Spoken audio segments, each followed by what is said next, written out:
Bueno, buenas noches, bienvenidos a esta nueva sesión de lecturas psicoanalíticas desde Freud. Para comenzar, quisiera compartir con ustedes el sonido y en el programa de hoy tendremos, le comentaba yo a Satri ahora, que me quedé pensando mucho en la última conversación que tuvimos y las lecturas, ¿cierto? Y quisiera comenzar como haciendo algunas puntuaciones sobre esa distinción que se planteaba entre el yo, el sujeto y el superyo a partir de la actitud de Freud respecto a la hipnosis, ¿cierto? Así que, bueno, de acuerdo con el programa, trabajaremos esas puntuaciones, luego continuaremos con la lectura del texto de Freud y finalmente, hoy sí avanzaremos hacia la tercera de las verdades primeras de las que nos hablaba Lacan para avanzar hacia el anfitrión de Molière. Estas verdades primeras tienen que ver con la historia de las relaciones conyugales. Entonces hablaremos de esto, preparando el terreno para dentro de 15 días, ahí sí, comenzar a abordar la obra de Molière. Entonces empiezo con estas precisiones que son entre el yo, el sujeto y el superyo, ¿sí? Si bien es cierto que todos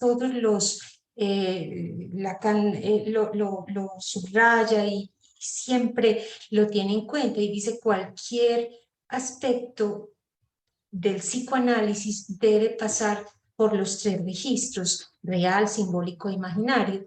Entonces, cuando hablamos del sujeto, tenemos que hablar de un sujeto real, este debe estar en rojo. Debemos hablar de un sujeto real, de un sujeto simbólico y de un sujeto imaginario. Siempre es así. Lo mismo que el superyo. Hay un superyo real, un superyo imaginario y un superyo simbólico, que no podemos confundir, ¿cierto? Entonces, en ese sentido, es importante que tengamos muy en cuenta eso. Miren que el nudo borromeo que él hace al final nos va a permitir ver los puntos de intersección entre los tres registros, real, imaginario, simbólico, y partes donde solamente atañe a lo real, o atañe a lo imaginario, o atañe a lo simbólico. Entonces, teniendo en cuenta esto, hice como sacar lo que son los primeros planos, el registro donde se encuentra en primer plano el yo, el sujeto y el superyo. Empecemos por el yo, que es sin lugar a dudas imaginario y que se sitúa en este eje entre el yo, que está representado por A minúscula, y el semejante, que es A'. Y que decíamos en la ocasión pasada, ahí la encrucijada es del orden del ser o no ser, ¿sí? Es la cuestión de lo imaginario.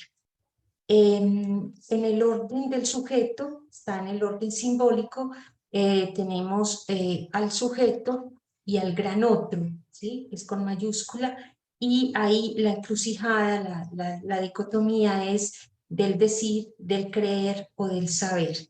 Decir o no decir, creer o no creer, saber o no saber, son ya verbos que nos sitúan en el orden del sujeto y en el nivel de la enunciación, muy especialmente en el nivel de la enunciación. Hay que decir que este sujeto simbólico se contrapone al sujeto del imaginario, ¿sí? También hay un sujeto del imaginario que es este yo. Bueno, poco a poco iremos aclarando esto y a partir pues como de lo que nos va a ir mostrando la de aquí en adelante. Y en el orden de lo real tenemos la dicotomía del superyo y el goce. Siempre el reverso del superyo es el goce y donde hay un goce debemos suponer un superyo. Ahí la dicotomía es gozar o no gozar, o cómo gozar. y tenemos pues que lo que está en juego es el cuerpo, porque no hay goce sin un cuerpo, y obviamente también los objetos A. Entonces, quería mostrarles también cómo este super yo en el orden de lo real se caracteriza por ser una voz, ¿cierto? Que es muy distinto al super yo simbólico de la ley, es distinto. Justamente lo que puede ocurrir es que el super yo real, que es esa voz que se impone al sujeto, que es un imperativo de goce, puede pasar en algunos sujetos, puede pasar al orden simbólico, puede simbolizarse en unas leyes, pero no toda la dimensión superyoica pasa al orden simbólico, siempre queda un resto que es del orden de una voz. En ese sentido quería situarlo en el grafo, ¿cierto? Fíjense que este es todo el grafo del deseo, pero él siempre va a situar la voz en este plano. Este es aquí es donde es el orden del significante y de la voz. Eso siempre lo tenemos que tener muy claro. La voz es distinto al significante, pero la voz permite que los significantes se vehiculicen. Yo siempre digo la misma imagen, ¿cierto?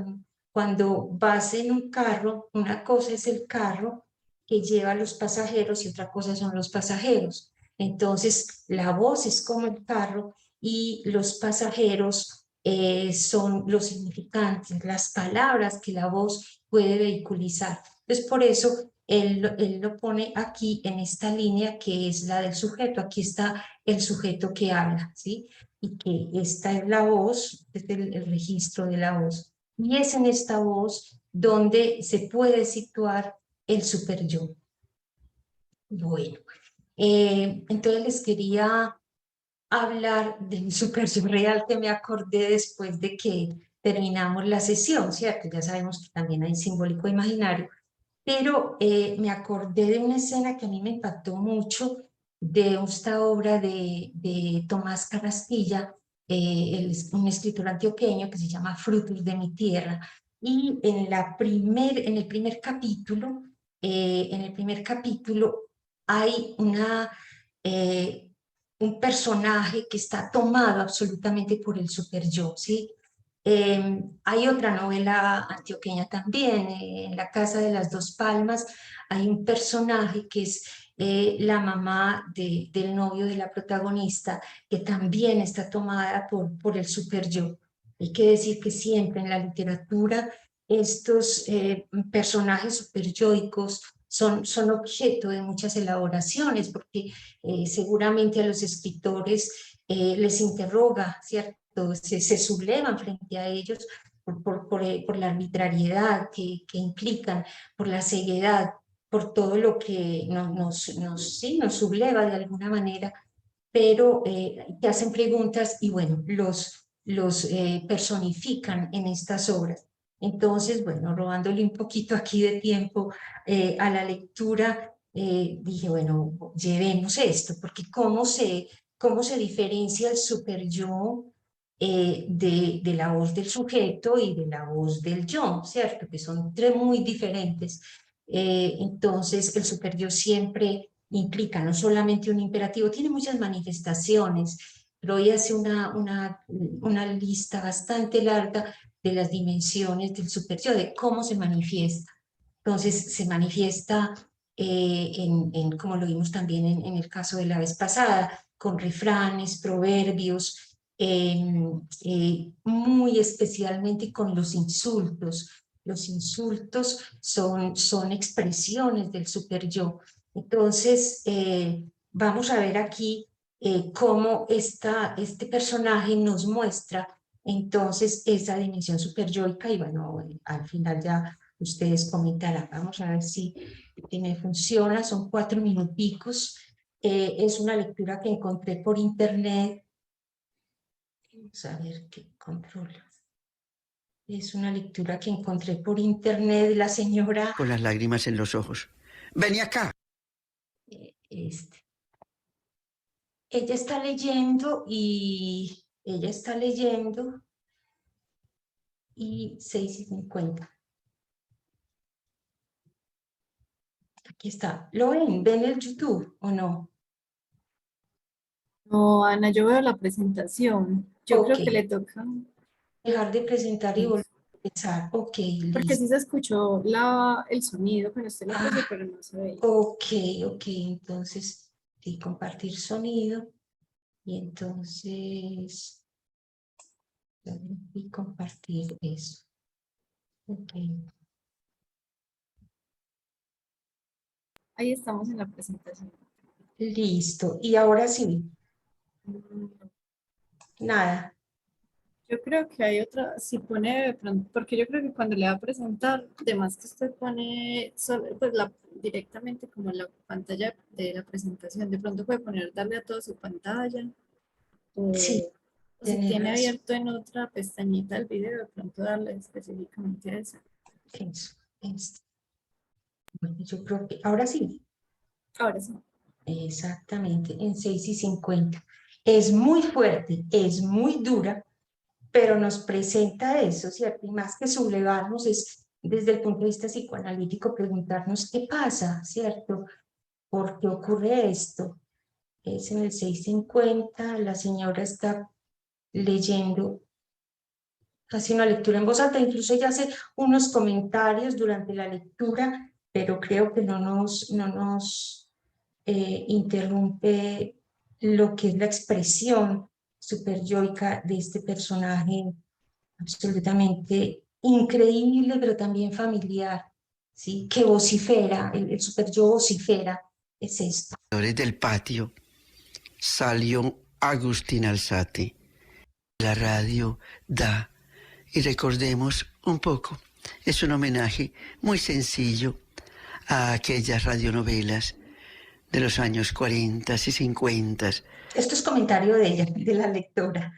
Ya va a empezar la lectura. que nos signaron a los niños de ese entonces. Capítulo primero, por la mañana. Por la puerta que comunica el cuarto del zaguán con los corredores del patio, salió Agustín Alzate, en camiseta y arrastrando desaforadamente las chancletas de tapiz.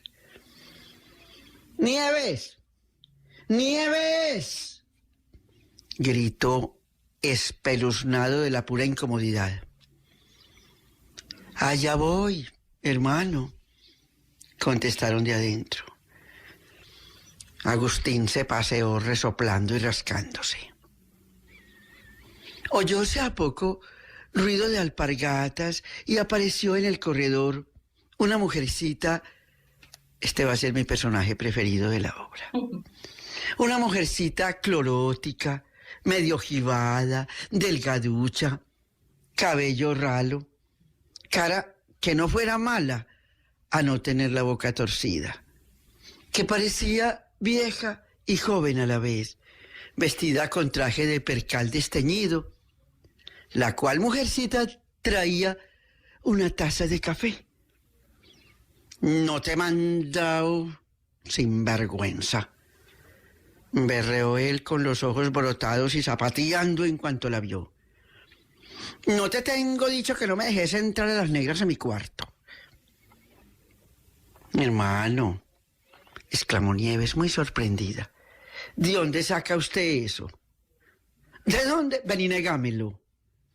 Mi palabra, hermano, mi palabra. Yo misma arreglé el cuarto y nadie más ha adentrado. Y entonces, ¿por qué está todo pasado a cebolla y a cocina? Eso es parecer suyo, hermano, porque ni Carmen ni ña Bernabela han entrado. Si entraron, embustera, porque una almohada tiene un parche tizne, o es que vos no te lavas las manos. Como no, hermano, vea, dijo mostrándole la palma de la que tenía libre.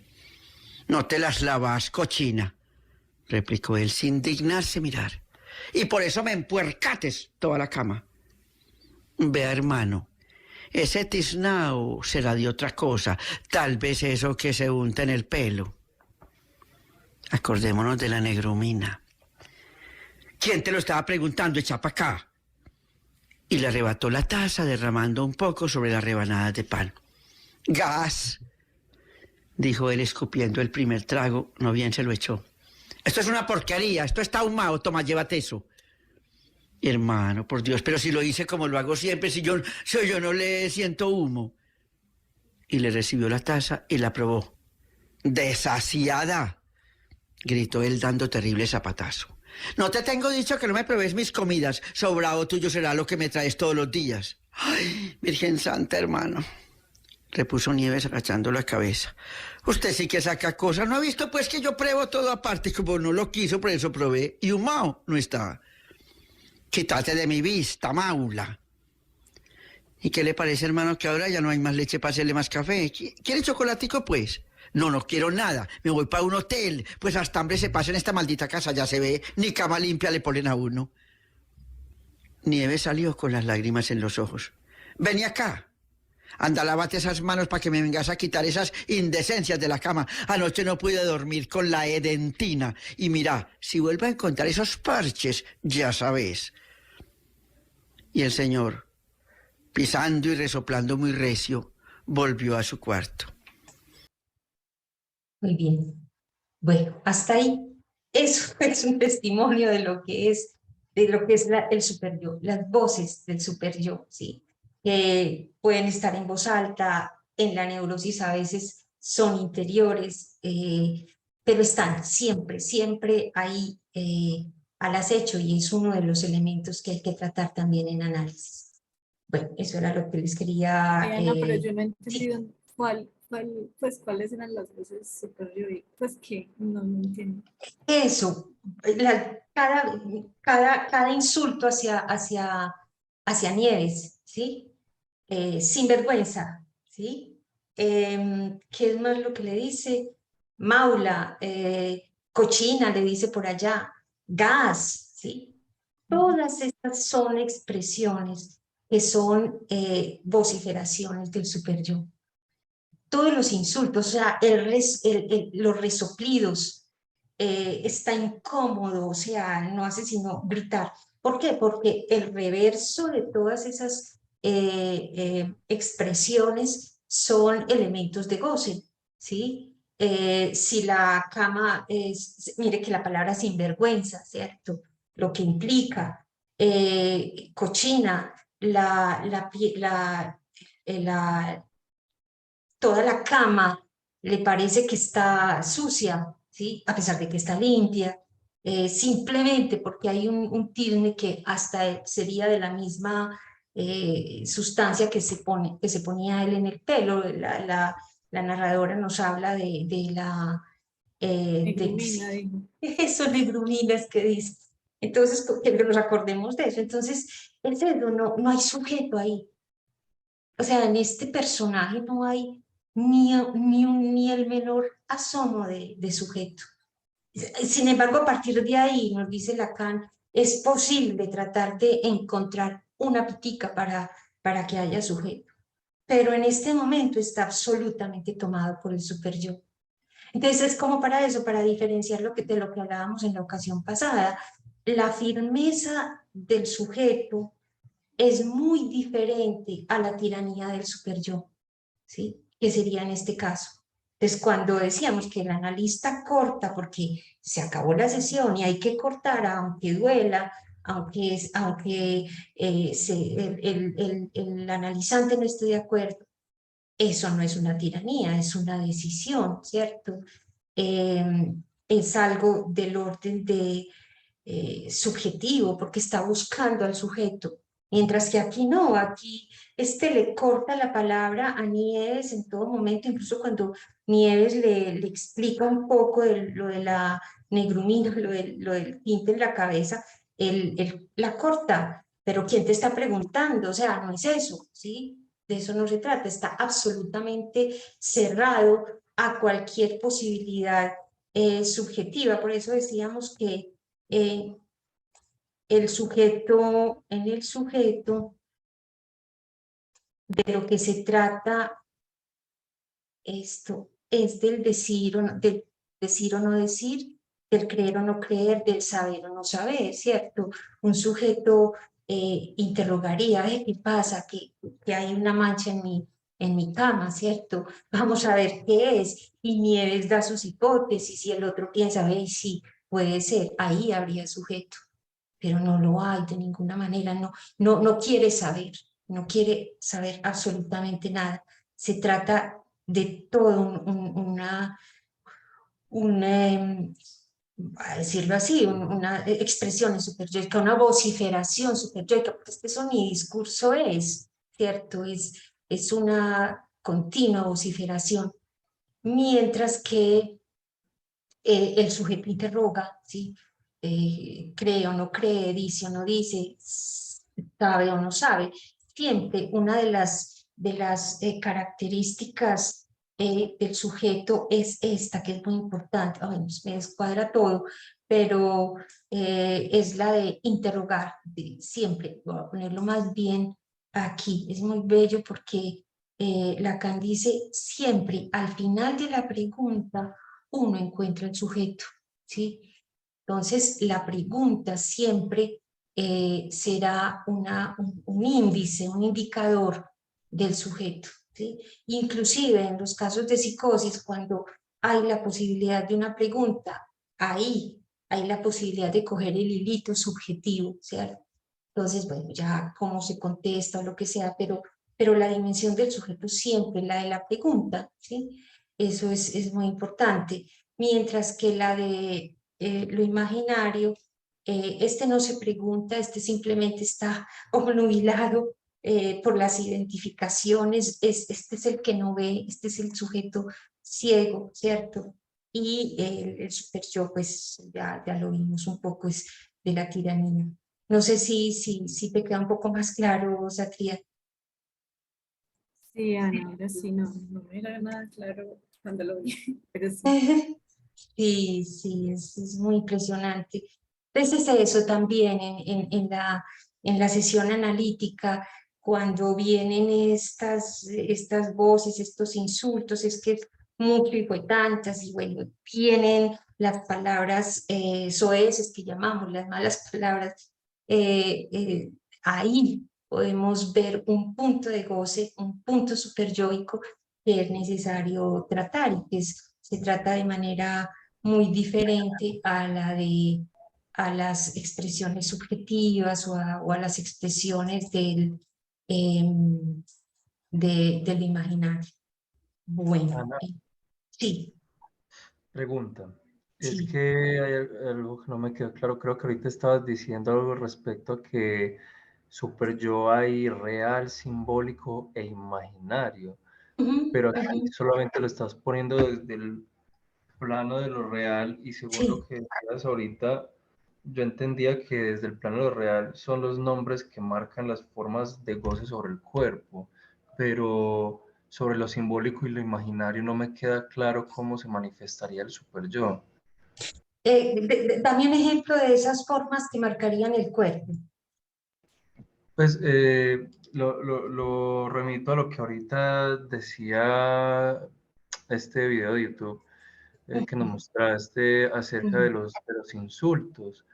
Pues ujú. cuando el sujeto se insulta a sí mismo y se nombra de ciertas maneras, pero que ese insulto o esas maneras de nombrarse no remiten necesariamente a otro significante en específico, sino a una narrativa. Entonces, la narrativa, pues lo que yo entiendo es que la narrativa que sigue después del insulto o el nombre es el desplazamiento que se hace, pero que lo que marca la forma de gozar del cuerpo dentro de esa narrativa es ese insulto, pues, por ejemplo, lo tú decías ahorita, este hijo de tantas, y que se diga, no, es que hijo de tantas, y cuando el otro hizo esto y dijo aquello, hijo de tantas otra vez, entonces ese hijo de tantas marca la manera en que el cuerpo se relaciona con con esa narración, pero eso es, ese hijo de tantas lo entendía yo como lo real, como Sí, es real. Todos los insultos son del orden de lo real. son nombres también, son nombres de goce. Pero Y no solo está los tan... insultos, sí. ¿Cómo? tal vez, pues que no lo pensaba solamente en relación a los insultos, Ujú. sino en relación a, eh, no sé, por ejemplo, me acordaba que esta Frida Kahlo le decía a su amor, le decía cielo, porque le decía como, eh, yo te cielo, porque no es algo que era algo que era más allá del amor. Pero aunque ahorita que lo digo, de pronto eso tiene que ver más con lo simbólico, porque es como ella lo decía, ella le dice al otro que es cielo. Eh, Pero entonces por eso no me queda claro cómo sería un el, superior simbólico e imaginario. listo, el tono de la voz te da el super yo real. Sí, es una vociferación, siempre. Eh, Cuando estamos niños, usted no sirve para nada, ¿cierto? Cosas que nos marcaron y que quedan ahí, ¿sí? Y que nos determinan, pero más que usted no sirve para nada, es el tono con el que se dice. El super yo es eso, una voz imperativa, es ahí donde hay que hacer el énfasis, más en el tono y en el contexto de vociferación, es siempre una vociferación. El super yo simbólico se instituye a partir de la encrucijada castración-Edipo, cuando el niño accede a que lo decimos, o sea, el niño pequeñito que está empezando a gatear, ¿sí? Creo que lo mencionamos la vez pasada, y se acerca a meter los deditos dentro del toma corriente y viene una voz que dice no, ¿sí? Ese no es súper yoico, ¿sí? Ahí es lo que le llega al niño, que impacta su cuerpo, que impacta su acto, que no entiende en un primer momento, pero ¿por qué? ¿Sí? Si puedo hacer esto con otros juguetes, con otras cosas, ¿qué pasó aquí? Entonces, es ese impacto, ese traumatismo también que lo va a marcar. Pero cuando llega a y eso es todo un trasegar, desde el añito hasta los 3 años y medio, 4, que ya empieza a formular las preguntas y que sí hay una disposición neurótica, él permitirá poder empezar a entender estas indicaciones superyoicas, por lo menos algunas, y someterse a las leyes. Las leyes son formas simbólicas del superyo, pero ahí está el caso que no todos, ¿sí?, acceden a esa simbolización superyoica. Si lo decimos, el superyo es primordial, es una vociferación, es la ley de la madre, y cuando se da la posibilidad de la metáfora paterna, pues entonces se sustituye, se sustituye pero no se elimina, ¿sí? El problema es cuando no se logra este acceso a la simbolización de la ley. No se puede simbolizar algo de la ley y entonces son sujetos que son muy obedientes, pueden ser muy obedientes, pero que están comandados por las leyes superyoicas, por esas vociferaciones superyoicas. Entonces, ese es el super yo simbólico. No sé si ahí soy clara. Y en el imaginario es ya las imágenes, las fantasías, las ficciones, ¿cierto? Donde pensamos que hay em, eh, sí, sí, Omar, está muy bien. Exactamente, el super yo es el heredero del complejo de Edipo. Aquí Freud está hablando de lo que Lacan nos enseña a reconocer como el super yo simbólico. Pero también es la lectura que nos va a enseñar Lacan a reconocerlo también en esas vociferaciones que son muy, muy primordiales. Freud ha hablado de ellas incluso desde la interpretación de los sueños, ¿sí? pero no, lo que hace Lacan es justamente enseñarnos a diferenciar esos planos, esos registros de lo real, lo simbólico y lo imaginario también respecto al superyo.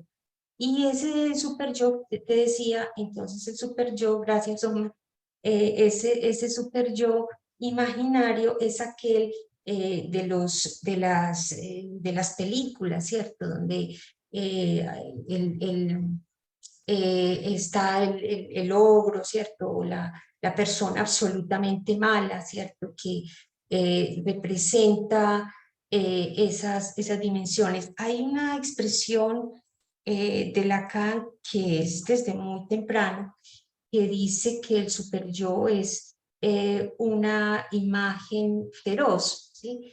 El superyo implica una imagen feroz, ahí hay una imagen, se trata de una imagen y esa imagen nos va a dar esos superyo imaginarios. Por ejemplo, es muy típico de la neurosis también, de todas las estructuras, pensar que si le voy a hablar al jefe me va a tragar, ¿sí? Me va si le digo esto, pues me va a tragar. Se me ocurre la película de Matilda, yo creo que todos la vieron, esta señora Tronchatoro, no me acuerdo, esa es una imagen feroz del superyo, ese es un superyo imaginario, pero no es solamente en las películas, o sea, también está en nuestras ficciones, fantasías, fantasmas, etc. Esos serían como tres rasgos que podríamos poner como en esta aproximación a esto que es el superyo, para irlo diferenciando de Una la dimensión consulta. subjetiva. Ujú. Sí, sí, Luis Bernardo. Sí. No, yo pensaba en esto que he leído yo que Lacan dice que operan los tres registros. No es que siempre operen Ujú. los unos, sino. Y ahí en ese caso se puede hablar de una dinámica de los registros. Exacto, En eso exacto, estaríamos, de eso estaríamos hablando, sí. exactamente. Sí, yo no sé cómo. Ah, ya, listo. Exactamente. Yo quisiera en este punto de lo que acabaste de decir, acabo de decir Luis Bernardo, volver al nudo borromeo, ¿sí? Este nudo borromeo nos muestra que siempre cualquier concepto, cualquier término, por ejemplo, tenemos sujeto en lo real, aquel de carne y hueso que habla, está el sujeto simbólico que se sitúa como emisor respecto a un receptor, un yo a un tú, que será el sujeto de la enunciación, ¿sí? Está el sujeto del imaginario, que ese es el sujeto del enunciado, ¿sí? El yo es el sujeto imaginario, ¿sí? Para decirlo en estos términos. Entonces, hay que siempre, como decís, identificar los tres registros para cada término, si no nos embolatamos. Y interactúan de la misma manera que nos muestra el nuevo Romeo. Esto él lo está planteando también desde el principio de su enseñanza en otros con otros elementos, ¿cierto? Los esquemas, el esquema L, que nos va a ser muy útil más adelante, nos lo va a presentar con anfitrión. Entonces, desde el esquema L ya nos está mostrando esa dinámica entre los tres registros. Exacto, es muy importante tener esto en cuenta. Simplemente que yo hoy quise ponerlos, ¿cierto? Como en el primer plano, donde son predominantemente simbólico es el sujeto, predominantemente imaginario es el yo y predominantemente real es el superyo, sin olvidar que pasan por los otros dos registros. Exacto. Muy bien. Perdón, y una cosa pienso yo Sí, para redondear sí, esto, ¿no? Que quede claro sobre sí, todo el tema en análisis. sí, El trabajo de analista al llevar del real al sujeto o buscar al sujeto en realidad estaría haciendo un trabajo, a ver cómo decirlo, semejante al sintón, puede ser, ¿no? exacto. Para Le mantener toca, para mantener el equilibrio de alguna manera del sujeto. exactamente, exactamente, sí. Bueno, es exactamente porque tiene que ser que el trabajo del análisis permita una subjetivación, ¿sí? Es bien importante y esa subjetivación va a implicar no solamente otra relación con lo imaginario, sino también otra relación con lo real, muy diferente. Esos son puntos claves. Y bueno, también hay que en esa interacción orientarse por algunos elementos de lo real para poder tocar al sujeto, servirse de lo imaginario para poder tocar al sujeto también o para llegar hacia algo del orden de lo real.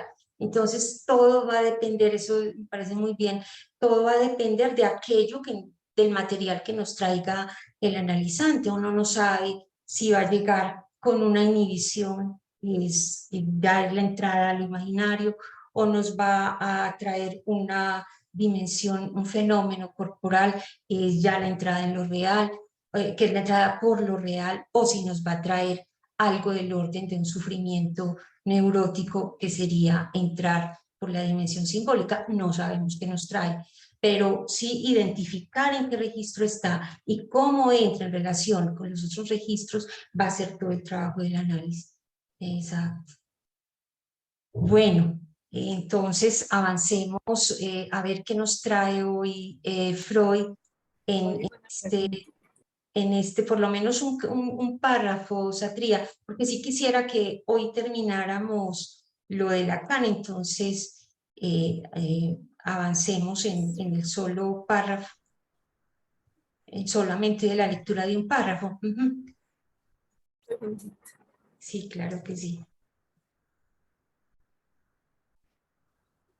Jacobo pregunta, ¿no es entonces el perverso muy obediente de su marca de goce superyoica? Lo que pasa es que en el perverso hay que tener en cuenta que ahí opera el nombre del padre. Es muy distinto al psicótico, pero sí, sería muy interesante. Es que esto, cada pregunta nos abre un universo de posibilidades. Esto lo plantea Lacan en varios textos, cuando trabaja la perversión de Gide, de André Gide, o luego en el seminario 6, lo de Lolita. Ahí nos enseña a diferenciar perversión de psicosis. Pero bueno, estos son temas para despuesito, claro que sí. Gracias, Jacob. Bueno, estamos para, si alguien tiene el texto, estamos en la página 144, en el párrafo 11, creo, o 12. Es que tengo como mala la 12, memoria. 12, vamos para el 12. Sí. Ahí, bueno, leamos, yo también me quedé con una cosa de la vez pasada, Sí, sí. pero no sé, si, pues o sea, de la última parte del párrafo anterior, no sé Sí, si leemos, avanzamos o si sí, leemos. sí. Bueno, Por fin. a ver, este es el párrafo 11, y acá en la última parte que dice, llegado el caso,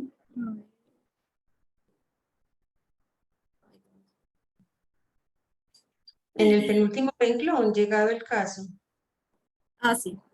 Entonces, puede releer este pedacito. Es preciso impartir cada sugestión con la máxima decisión, pues el hipnotizado advierte cualquier asomo de duda y le da un sesgo desfavorable. No hay que dejar aflorar ninguna contradicción, y llegado el caso, uno invocará su poder para producir catalepsia, contracturas, anestesia, etc. Sino que, pues yo me quedé como pegadita de algo que como que se dijo la última vez, pues que yo lo escuché como así, que era como que digamos, en este caso Freud, el hipnotizador, estaba pensando como en un beneficio pues, para el paciente, y yo estaba pensando en esta partecita, que cuando, por ejemplo, en este caso, el hipnotista, el que está haciendo la hipnosis, provoca catalepsia, contracturas, anestesia, que esto no es con el fin de generar un beneficio para el sujeto. Y yo pensaba, tampoco es con el fin de generar un beneficio para el propio hipnotizador. Digamos que ese no sería, o sea, como pensando cuál es el objetivo de generar esto. No es, porque no es una curación, o sea, producir catalepsia, contracturas, anestesia, antes está generando síntomas. Entonces, no es un intento de curación ni de beneficio para el sujeto, para el paciente, pues ahí, sino que ¿qué es lo que se quiere con esto? Entonces, no es mejorar como la credibilidad. No.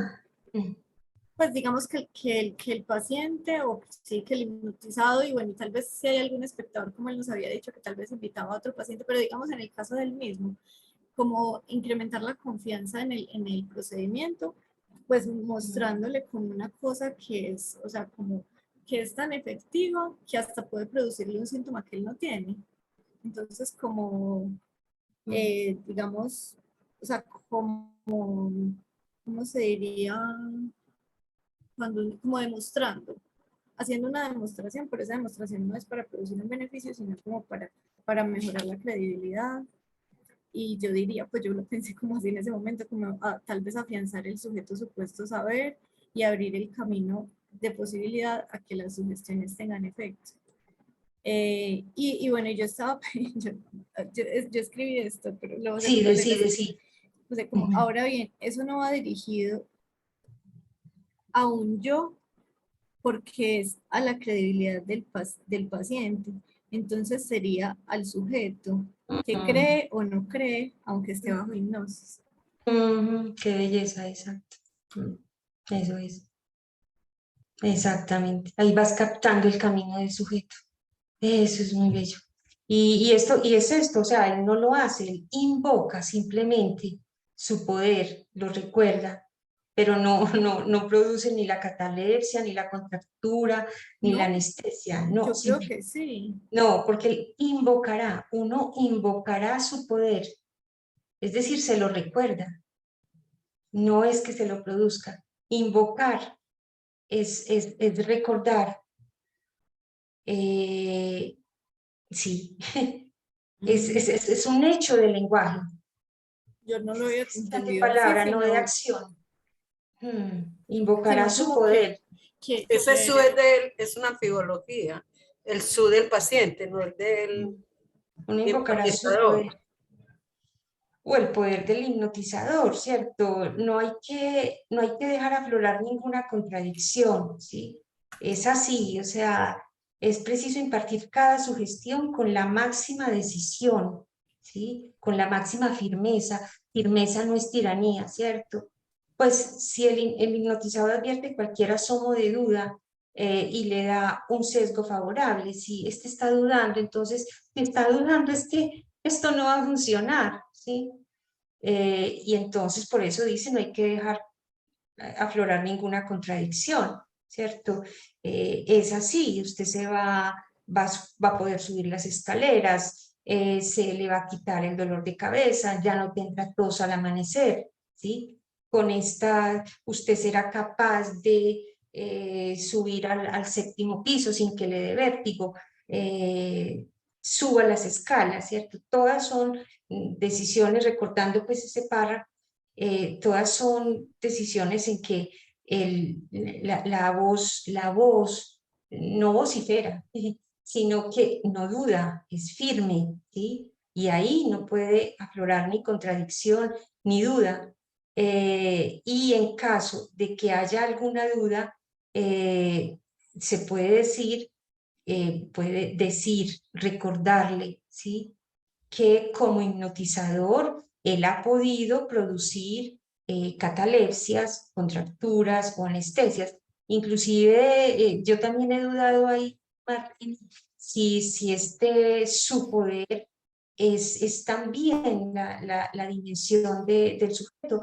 Tal vez recuerdan que hubo en una lectura anterior que Freud decía, pero es porque todos los fenómenos hipnóticos lo han mostrado, no es solamente está la sugestión, sino que el sujeto se puede contrasugestionar, ¿cierto? Él mismo se da órdenes, él mismo puede sugestionarse, y justamente esa sugestión hace que tenga algunos fenómenos somáticos o psicosomáticos, ¿cierto? También, esa es una de las cosas que me ha dejado duda. Sería rico contrastar con la traducción de Ballesteros. Vamos a ver si lo logro encontrar, a ver cómo lo expresa Ballesteros.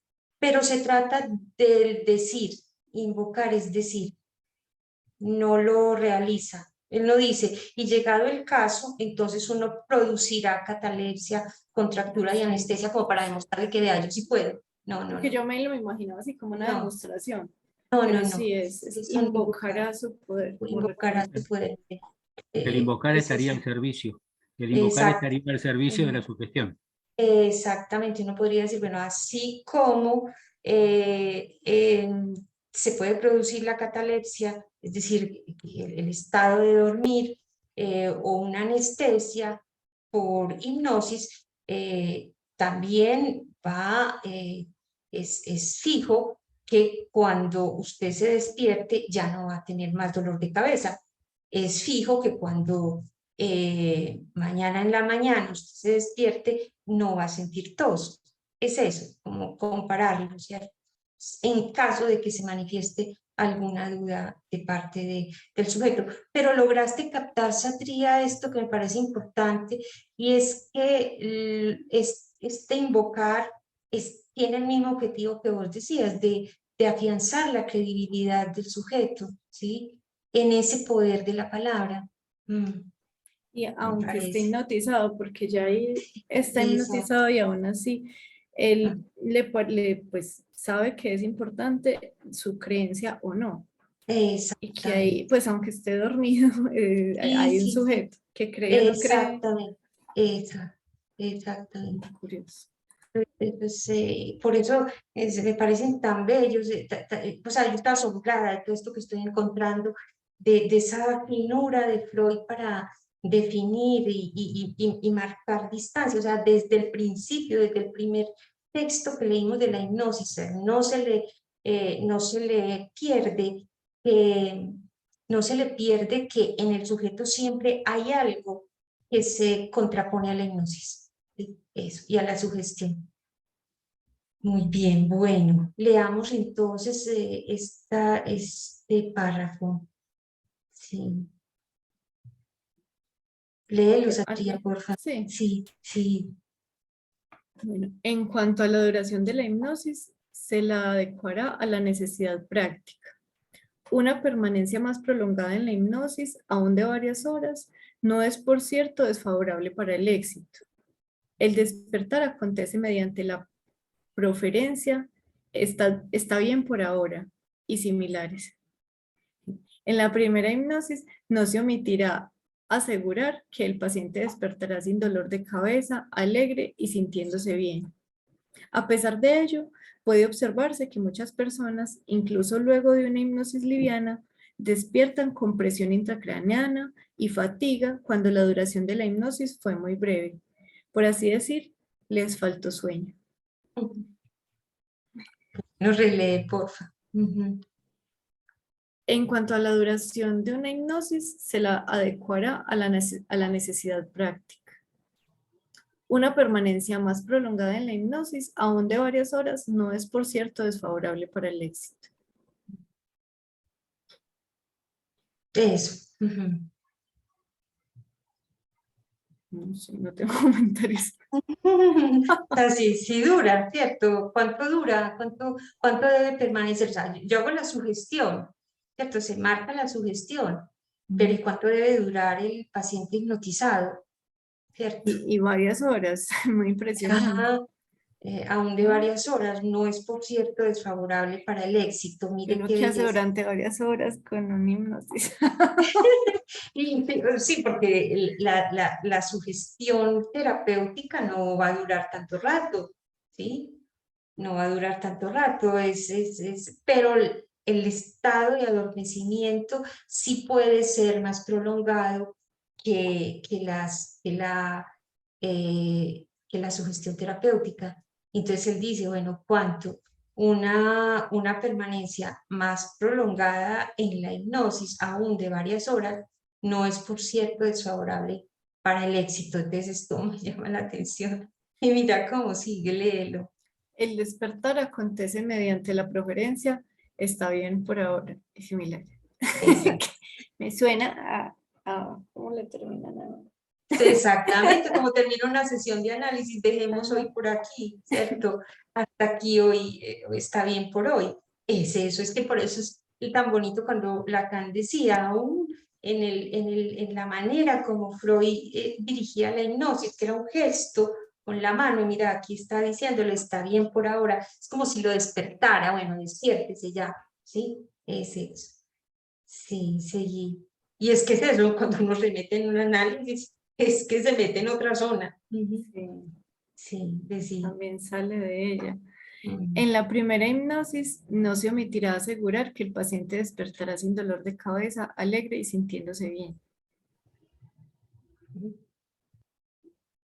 A pesar de ello, puede observarse que muchas personas, incluso luego de una hipnosis liviana, despiertan con presión intracraneana y fatiga cuando la duración de la hipnosis fue muy breve. Por así decir, les faltó sueño. Exacto. No descuida esa dimensión del sueño, ¿sí?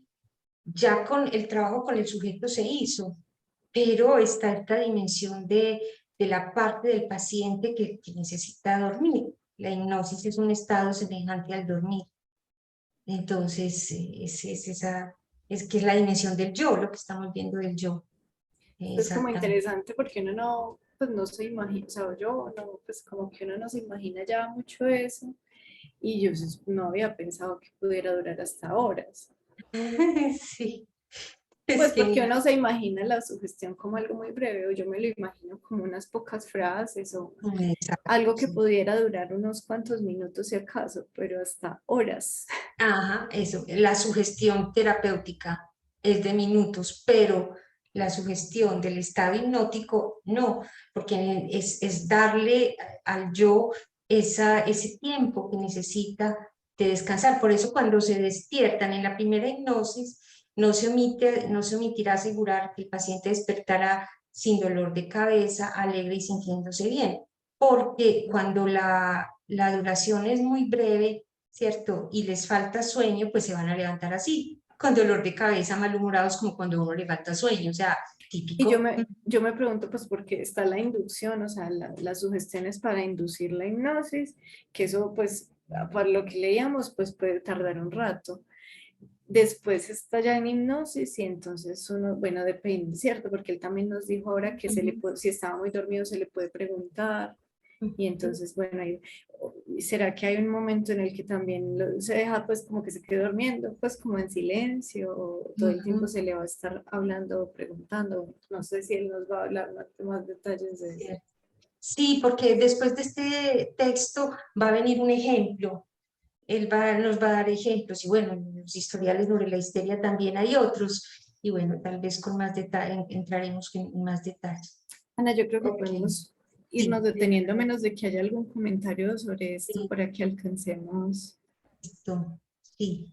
Hoy tenemos que terminar con la historia de lo conyugal. Bueno, soy yo la que no encontrar, no he abierto el documento de... Ujú. Bueno, vamos a recordar cómo íbamos, ¿cierto?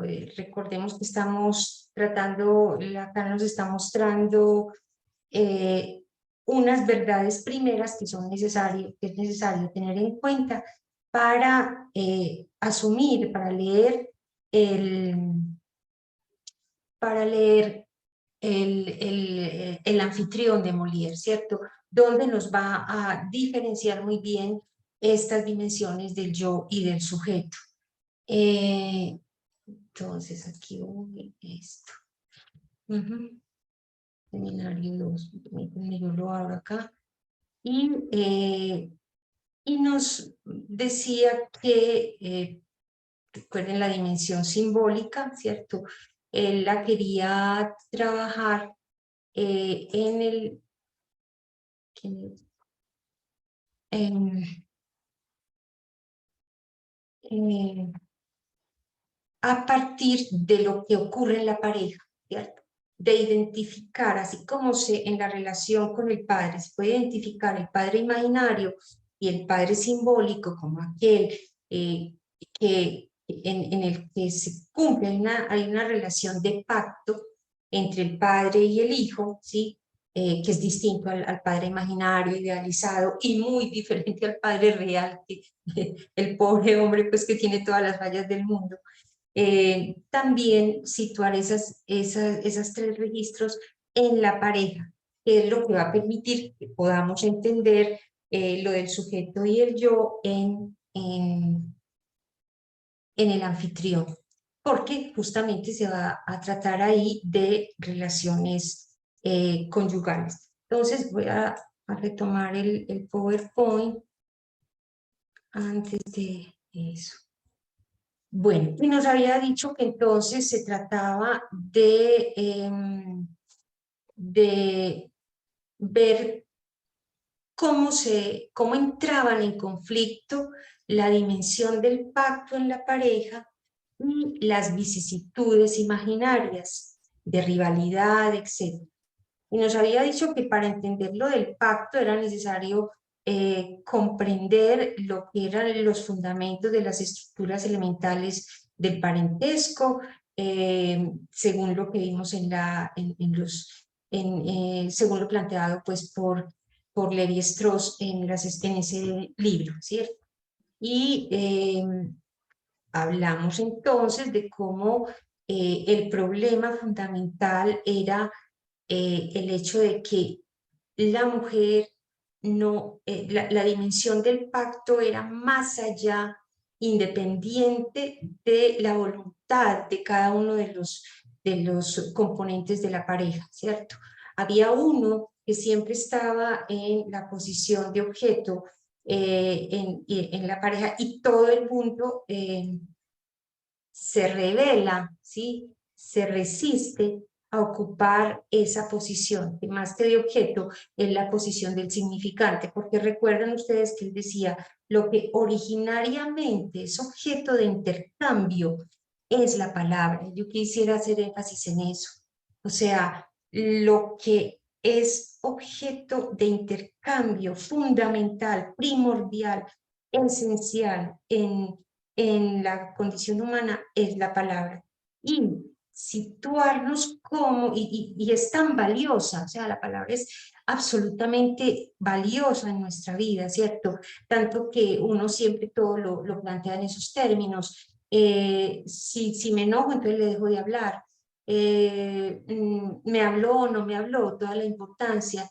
Me enojo porque no me deja hablar, o sea, esencialmente eso, ¿cierto? O le dejo de hablar porque me enojo. Entonces, siempre la palabra va a estar en el centro, por eso es uno de los elementos de identificación. La palabra es un objeto y nos identificamos con ese objeto en la medida en que nosotros también somos valiosos, ¿cierto?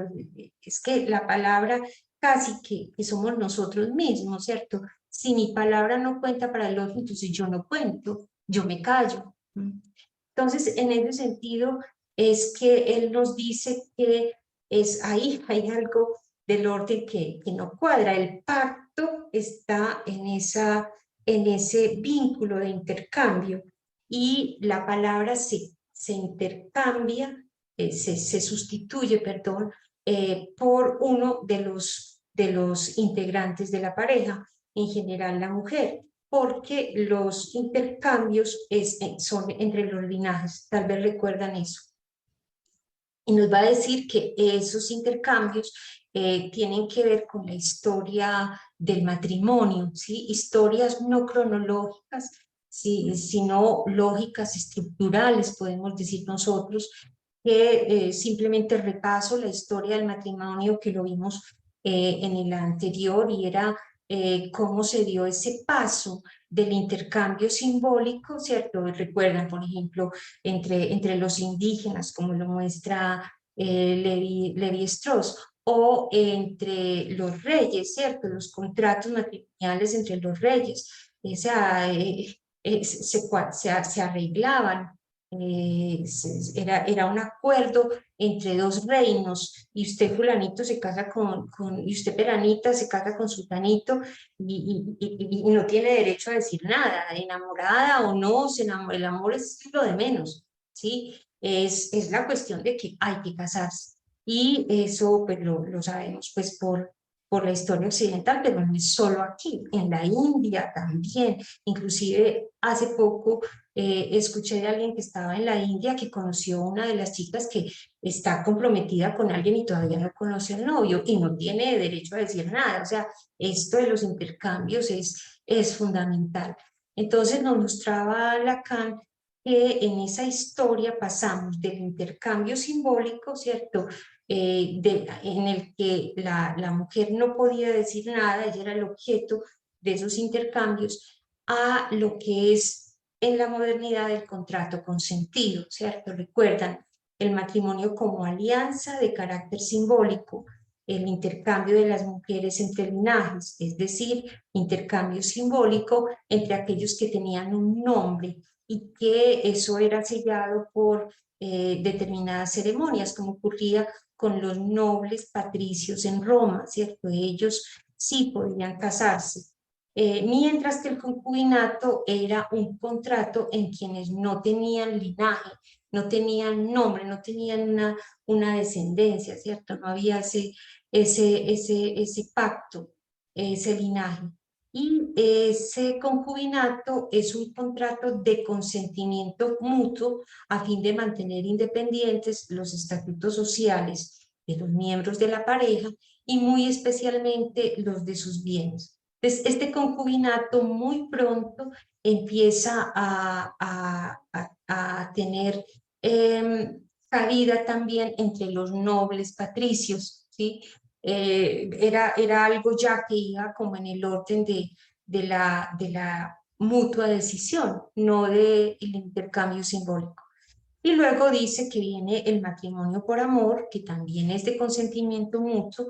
Recordemos, dice él, es una novedad introducida en la perspectiva de una religión de salvación que confiere predominio al alma individual. Este matrimonio por amor, perdón, me equivoqué aquí, es una novedad introducida en la perspectiva de una religión de salvación, la religión cristiana, que confiere predominio al alma individual.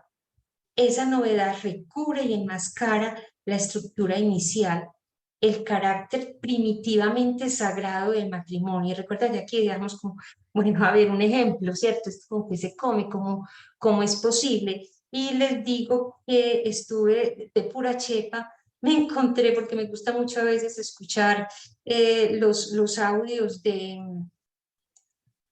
la Fundación Marsh, y en este momento están hablando, claro, por lo de el auge de lo femenino y todo eso, están haciendo una serie sobre las faraonas egipcias. Y entonces me llamó la atención que que hablaran de un matrimonio de carácter sagrado, y es esta ay Dios mío, Hatshepsut, que es una reina faraón de la dinastía 17 de Egipto. Ella vive en el año 1490 antes de Cristo. A ver que yo no mienta, 1492 antes de Cristo, ¿sí? Y dice pues de ella que el nombre de Hatshepsut, con el que se la reconoce hoy en día, era un título con el significado de, ¿qué significaba? La primera de las nobles damas, ok, no hay problema. La principal dama de la nobleza, ok, no hay problema. Pero miren aquí el detalle, pero que también se presentaba en su forma completa con este nombre, Hatshepsut Genemetamón. ¿Y eso qué significa? La primera de las nobles damas unida a Amón. O sea, Amón es el dios egipcio, es un dios egipcio. Ella estaba unida a Amón. Es la primera de las nobles damas. Yo les voy a compartir esto, ¿cierto? Seguramente que hay otros casos en la historia, pero bueno, si los encontramos, los compartimos. Y más adelante en la conferencia, es muy interesante, tiene 3 conferencias sobre ella. Nos muestra, es el señor que expone es José Manuel Galán, y nos muestra, la conferencia se llama así, Hatshepsut, mujer de Estado, en 1492 a.C. de la Fundación Marx, lo pueden encontrar por YouTube. Y nos muestra pedazo de obelisco en el que muestra el beso de Amón y Hatshepsut, porque siempre los dioses, Amón, imagínense, está representando a Amón, los dioses tienen que besar al faraón. ¿Por qué? Porque es una prueba del intercambio, de la unión que hay entre ellos. En este caso queda claro pues, que es una mujer. Inclusive el beso es, decía él, es el beso por la nariz. O sea, no se besan por la boca, sino por la nariz para indicar que el aire del uno entra en el otro, ¿sí? Bueno, ese es un caso pues de matrimonio sagrado. Entonces es lo que tenemos que tener en cuenta cuando vayamos a ver en el anfitrión, ¿sí?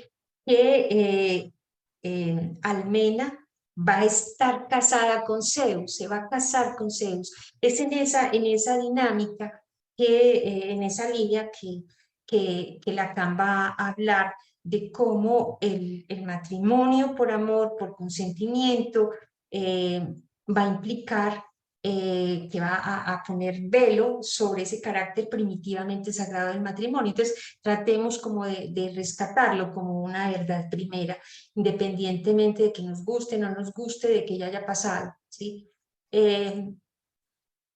Listo. Listo, ¿no? Que esto ya. Y entonces después de eso nos va a hablar de la historia de las relaciones conyugales y va a entender por relaciones conyugales las formas socializadas del vínculo amoroso.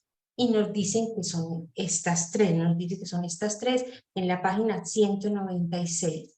Son, primero, las relaciones del amo y el esclavo, esas eran las primeras relaciones conyugales. Luego pasa a las relaciones de las rivalidades imaginarias. Y la última en moda es de las relaciones conyugales según el modelo de la madre y el hijo. Entonces ahí sí los voy a invitar a que leamos, nos quedan un ratico, pero a que leamos esas páginas 196, y aquí estoy en la... Uy, me fui muy lejos. Para que lo leamos. A ver si aquí me da. 198. Ay, sí. Ana, cuando dice, mientras lo va abriendo, Sí. a ver, yo no entendí esas tres cosas, o sea, son como maneras en las que se da el vínculo amoroso, como de la manera, como del amo y el esclavo, por ejemplo, pues el señor con su esclava, con su esposa, como la relación amo-esclavo que se reproduce allí, luego de las rivalidades y como en el, pues, ¿cómo se diría? Como en la forma madre-hijo llevada a la relación amorosa, pues entre dos que se casan, Exactamente, que las relaciones al estilo... conyugales, sí, de sí. O sea, como el dos que se casan, esposos, y se pueden relacionar como amo y esclavo, como rivales o como madre e hijo. Exactamente, exactamente. Y esa es la historia que él nos va a contar aquí, ¿cierto? Es esa pequeña historia de las relaciones conyugales. Pero no me da con la página, yo porque puse 192, será 200, es el de, estamos en socio, que es el 21, permítanme un instante, entonces, 13, es al revés, es en la página, los que tengan ese seminario, si me equivoqué, es en la página 390 y 390, sí. Ese es muy, muy singular. Del seminario 2. Seminario 2, página 390, donde habíamos quedado 390, perdón, 392, 392. Entonces aquí sí, 392, me voy a 180, a ver si me da. 392. Listo. Es muy, muy singular como nos muestra esta historia que nos hace siempre la formación del psicoanálisis tiene que pasar por la historia, es algo que y tanto Freud como Lacan han insistido, ¿sí? Formarnos en la historia nos permite siempre salirnos del narcisismo, de creer que es a los únicos que nos ocurren las cosas, que nuestro tiempo es el más fatal, que no hay salida, ¿no? Esta historia es increíble. 392, bueno, ya la encontré, voy a presentar pantalla y trataremos de leerla. Esa, que aquí sí nos da, ok. Bueno, entonces, habíamos quedado aquí en esto es genial, ¿cierto?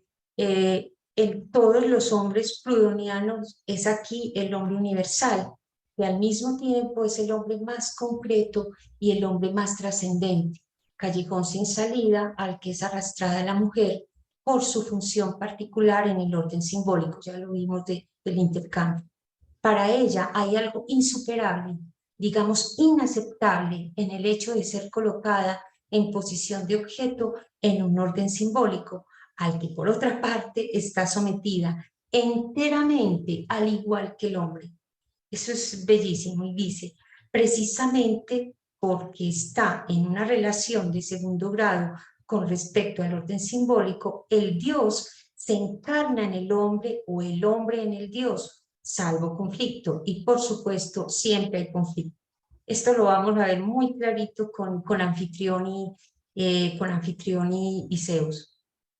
Y continúa, para decirlo de otro modo, en la forma primitiva del matrimonio, si no es a un Dios, a algo trascendente, que la mujer es entregada y se entrega, la relación fundamental sufre todas las formas de degradación imaginaria. Y así sucede porque no tenemos talla y desde hace mucho tiempo para encarnar a dioses. Esto es genial. O sea, tal vez con Anfitrión esto se nos va quedando claro, pero esta es una verdad primera a la que tendremos que volver, ¿cierto? Hatshepsut logró ser entregada a un dios en esa relación y en ese sentido no había problema de que el hombre se encarnara en el dios o viceversa. Bueno, como lo va a mostrar Anfitrión. Y continúa. En los periodos todavía duros estaba el amo. Fue el gran periodo de la reivindicación de las mujeres. Miren, hace años, no es cuestión de la reivindicación de las mujeres, no es cuestión de ahora solamente, dice, la mujer no es un objeto de posesión, repite, ¿cómo es posible que el adulterio se castigue en forma tan disimétrica? Es que somos esclavas. O sea, esto ya estaba desde periodos antiguos, en los periodos todavía duros, donde estaba el amo, los periodos antiguos.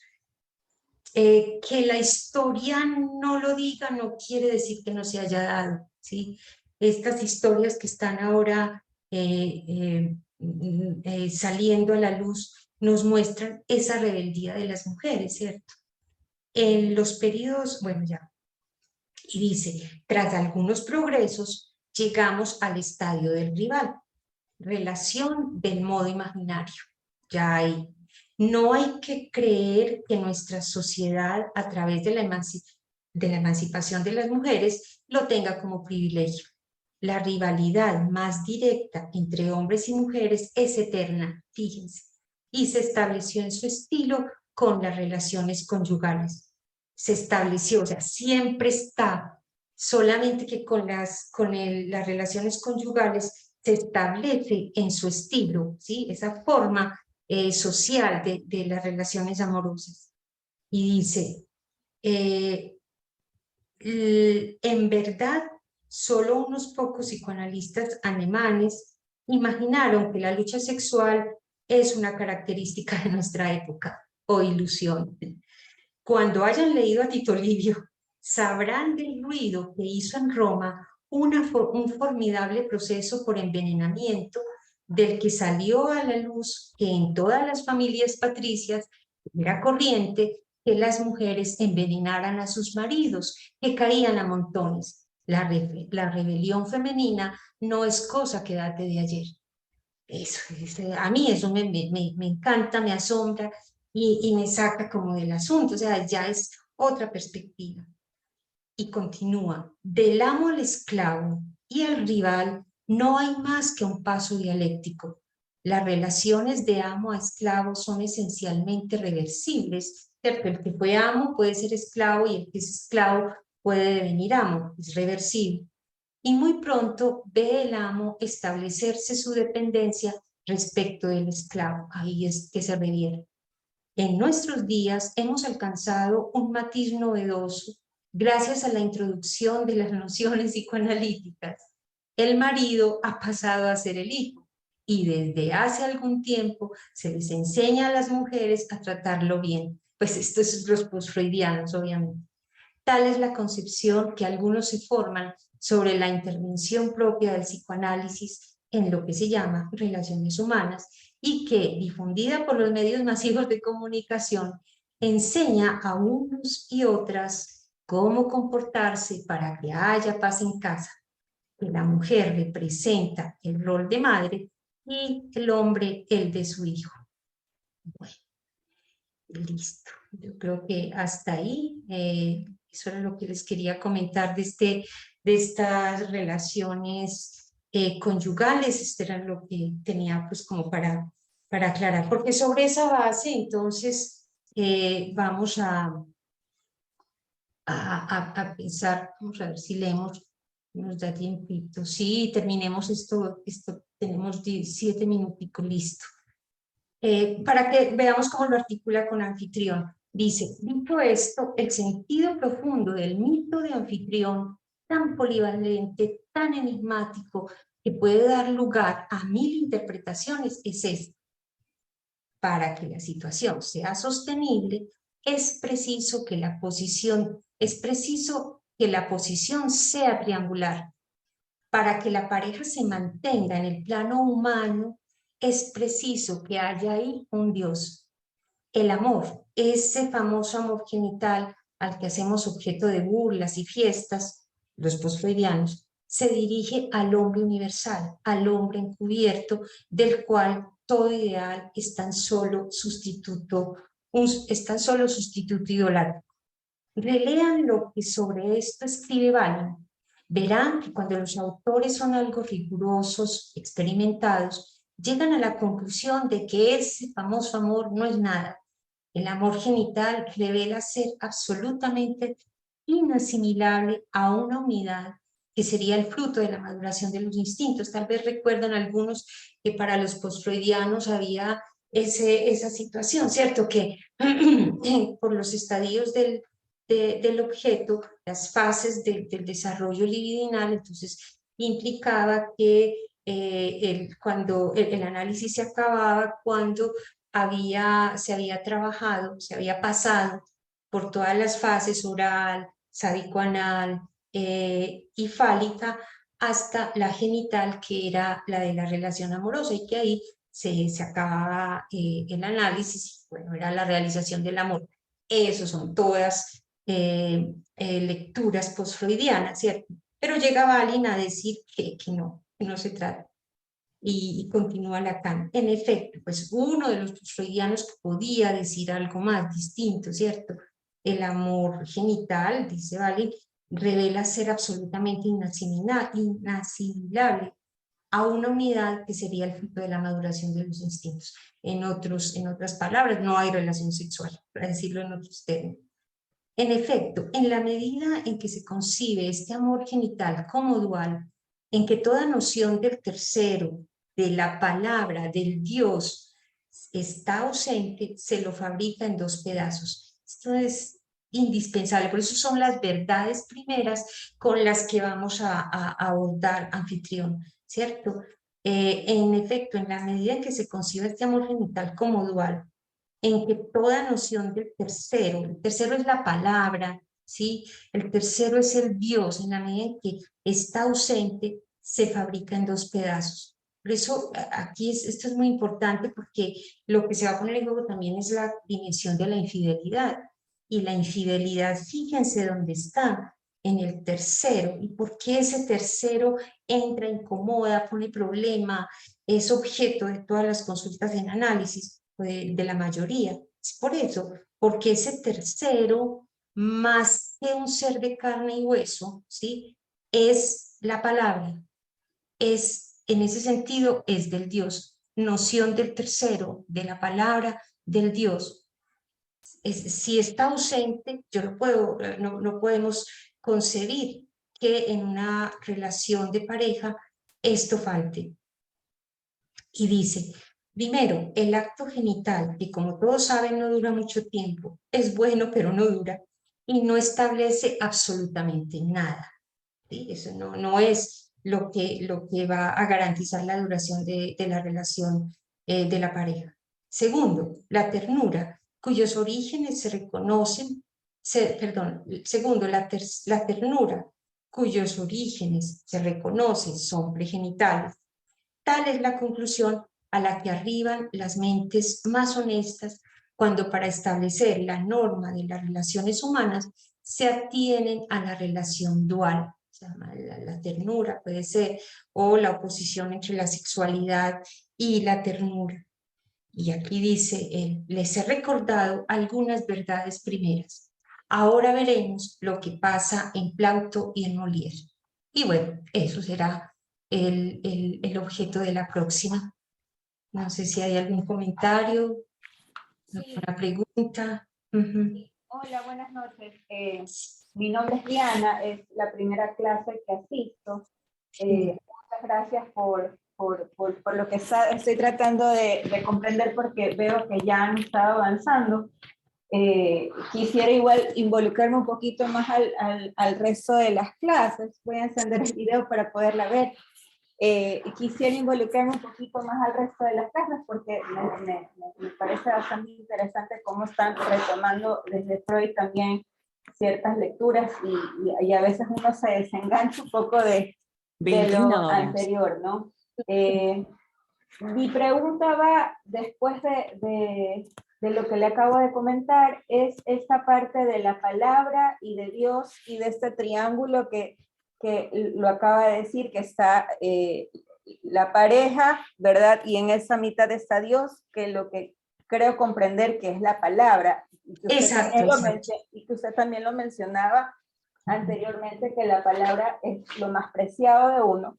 No sé si tal vez también por eso lo hace calzar con ese Dios.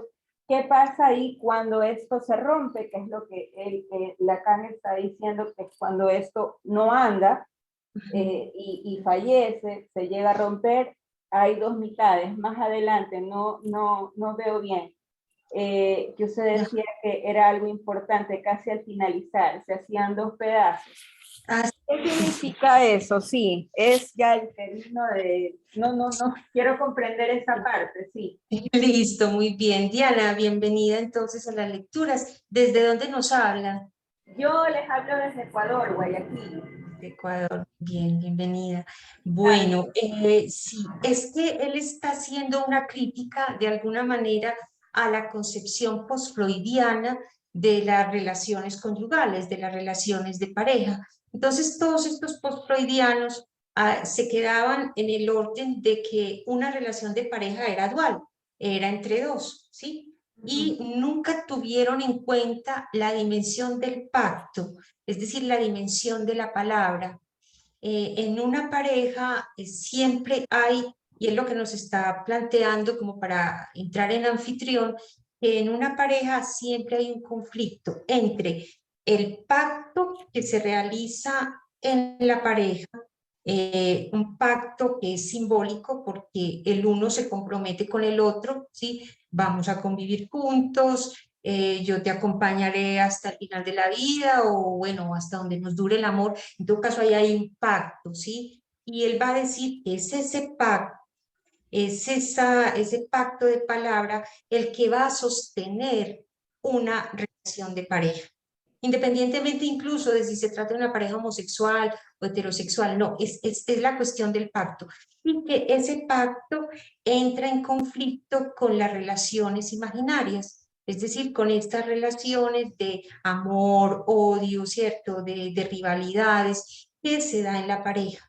Y entonces ese conflicto es lo que nos va a llevar, en la dimensión de lo imaginario, nos va a llevar a situar el yo.